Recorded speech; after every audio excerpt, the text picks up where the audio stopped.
Olá, estamos iniciando mais um programa diagnóstico. Hoje nós temos como nossa convidada a Milena. A Milena é nutricionista e ela vai nos falar um pouco mais a respeito desta área tão importante para a humanidade. Milena, muito bem-vinda ao nosso programa. Afinal, você na condição de nutricionista você trabalha mais especificamente no Hospital Samaritano e tem o seu trabalho voltado para os doentes renais crônicos, não é verdade? Agora, no geral, quais são as áreas de militância, ou seja, de trabalho do nutricionista hoje? O nutricionista hoje, ele pode atuar na parte de consultório, né, a parte de atendimento clínico, paciente de consultório, diversas doenças, perda de peso, tudo, e a parte hospitalar, né?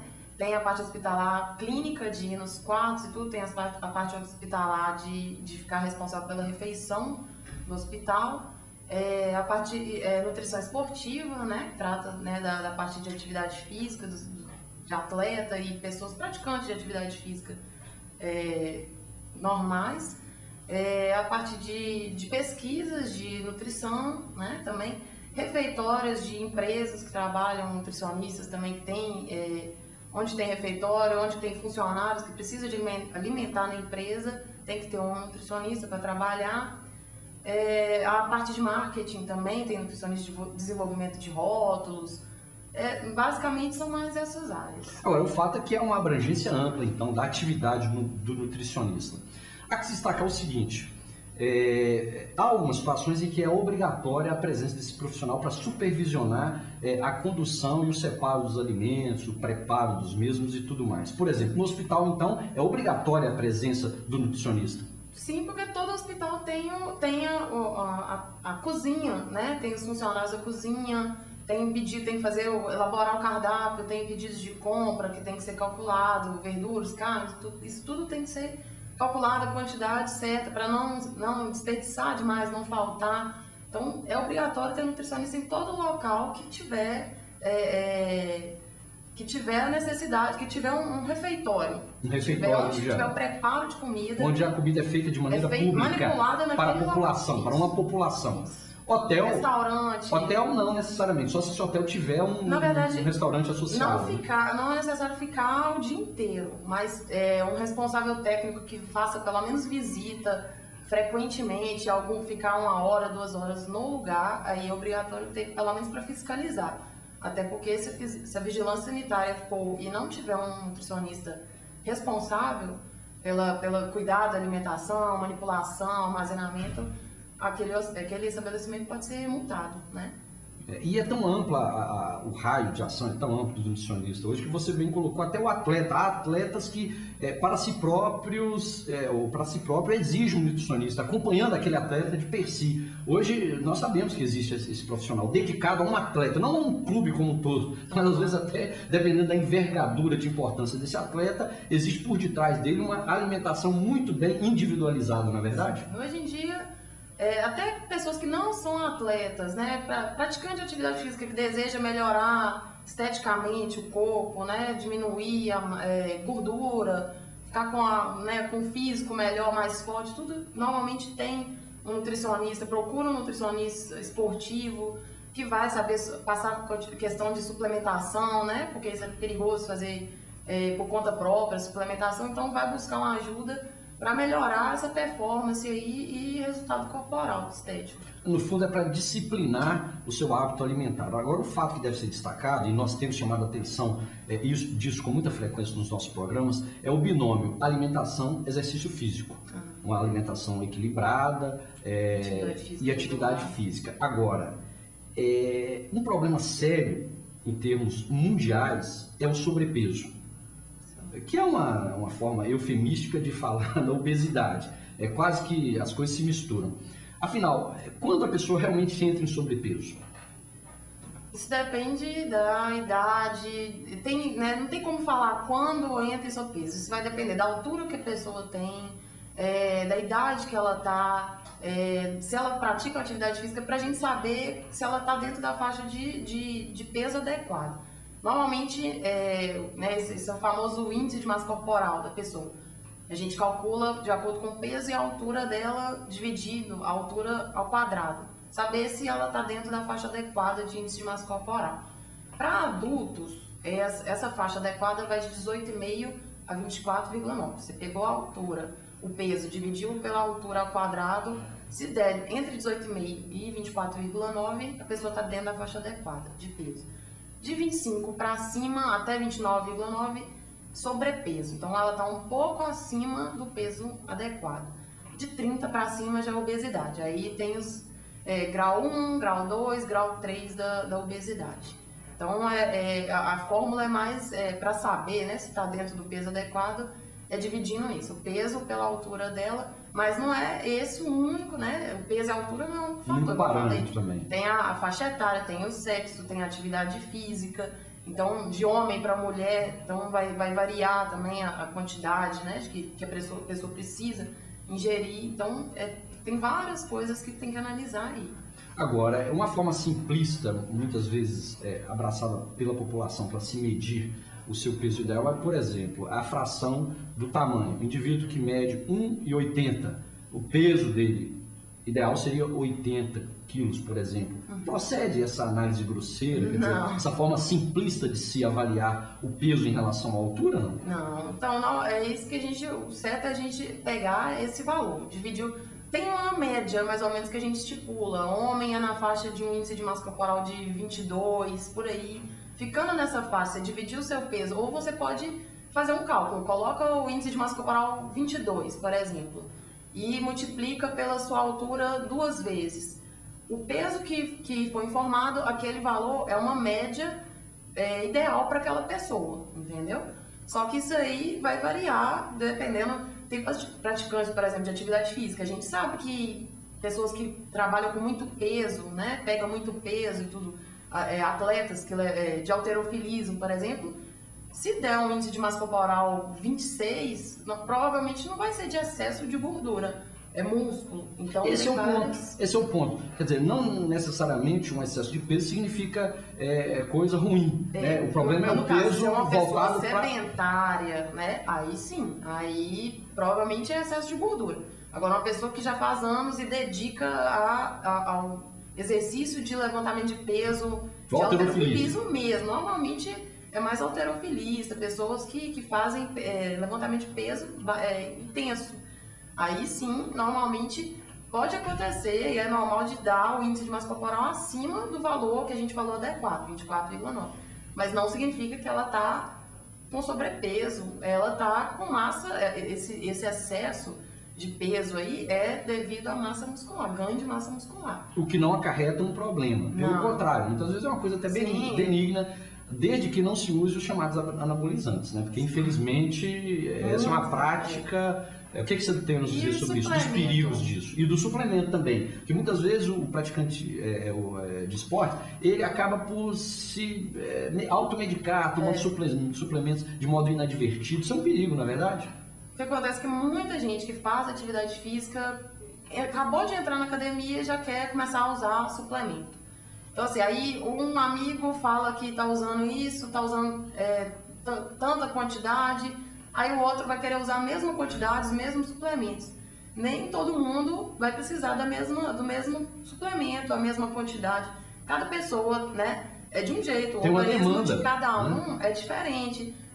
Um menino de 1,80 m, um de 1,60 m, a diferença vai ser grande de caloria de um para o outro, entendeu? Então, não adianta escutar o que um está usando, o outro usar também. E, principalmente, o uso sem procurar um profissional, né? Sem procurar um nutricionista esportivo também, que é voltado para essa área, que vai saber orientar direitinho qual que tem necessidade, porque, na verdade, a maioria das pessoas não precisam do uso de suplemento, quem faz atividade física.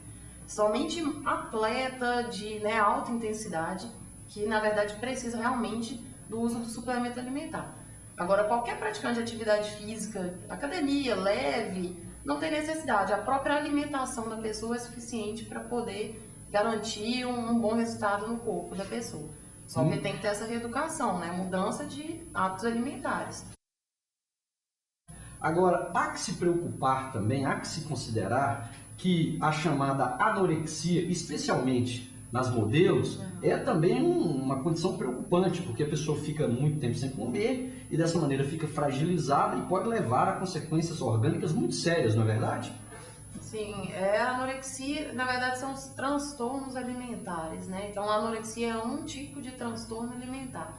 Então, assim, acontece muito, principalmente em modelos, que tem que estar sempre controlando o peso, tem que estar... A agência sempre pede para estar abaixo do peso, até abaixo do peso saudável deles, então faz aquelas dietas malucas. Dançarinas também, bailarinas, que tem que também estar controlando o peso, a gente vê muito isso acontecer. E até com profissionais da área de saúde, nutricionistas, isso também pode acontecer. Porque aquele cuidado de ter que estar em forma, né, acaba a pessoa pode desenvolver um transtorno. Isso pode acontecer até na área do próprio profissional que tem que trabalhar com isso. É uma espécie de neurose até. Então, assim, a anorexia, no caso, ela é quando a pessoa deixa de comer, para de comer, ela evita mesmo a comida para poder perder peso. E ela se vê no espelho acima do peso, ela se vê gorda, ela não se enxerga magra. Por mais magra que ela tá, ela se vê acima do peso, com sobrepeso. Então, assim, é a questão psicológica. Daí a questão da neurose, da obsessão pela perda de peso. Então tem a ver não só com a nutrição, isso tem a ver com o psicológico da pessoa também. Tanto que precisa de acompanhamento psicológico para curar o problema. Não adianta só ter um nutricionista para falar. Nesse caso, tem que ter intervenção do psicólogo para tratar o problema. Só a gente falando não vai resolver. Provavelmente ela vai voltar a ter os episódios de anorexia. E há que se destacar também que o profissional médico, endocrinologista, às vezes é necessário que entre em cena também. Por quê? Porque sabemos que há doenças metabólicas, doenças do indivíduo, que podem levar à obesidade. Por exemplo, o hipotireoidismo, quando a glândula tireoide funciona pouco. Esse indivíduo pode experimentar algum grau de obesidade por conta da sua doença. Então a abordagem muitas vezes é multidisciplinar, não é isso? Sim, tem que ter a colaboração de toda a equipe, né? O hipotireoidismo, como eu falei. O metabolismo da pessoa tem a dificuldade, ele trabalha mais devagar, de forma mais lenta. Então, no caso, aí precisa da intervenção do endocrinologista para entrar com medicação, né? E a medicação que provavelmente é para o resto da vida também. E evitar alguns tipos de alimentos que também pode contribuir para prejudicar o problema do hipotireoidismo. Entendeu? Agravar o problema. Tem alguns problemas que eles... tem alguns alimentos que interferem um pouquinho no problema da tireoide mesmo, assim, brócolis, couve-flor. São alguns alimentos que ele acaba não sendo benéficos para o problema da tireoide, do hipotireoidismo. Tem que ser evitados. Tem que ser evitado. Agora é curioso que o padrão de beleza ele muda de acordo com a época, com a era. No passado se sabe que as mulheres gordinhas eram mais aceitas, bem aceitas pela sociedade, eram mais glamurosas, por assim dizer. E hoje, na atualidade, as modelos, sabemos muito bem que elas prezam muito por um corpo muito esbelto, às vezes até quase que esquelético, não é verdade? Então isso tem muito que ver com um momento, né? Eu acho que hoje já está até mudando um pouco. Antes era magro demais e hoje está sendo fitness, né?